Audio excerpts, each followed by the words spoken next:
आज की हदीस है मौत के बाद पेश आने वाले हालात पर ईमान, जो कि कलमा तैयबा ईमान से है।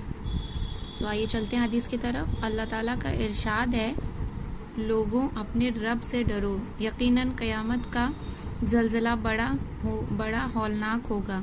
जिस दिन तुम इस ज़लज़ले को देखोगे ये हाल होगा कि तमाम दूध पिलाने वाली औरतें अपने दूध पीते बच्चे को दहशत की वजह से भूल जाएंगी और तमाम हामिला औरतें अपना हमल करा देंगी और लोग नशे सी हालत में दिखाई देंगे।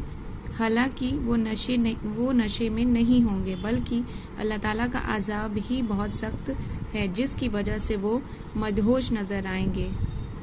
या अल्लाह रहीम व करीम। अल्लाहु अकबर।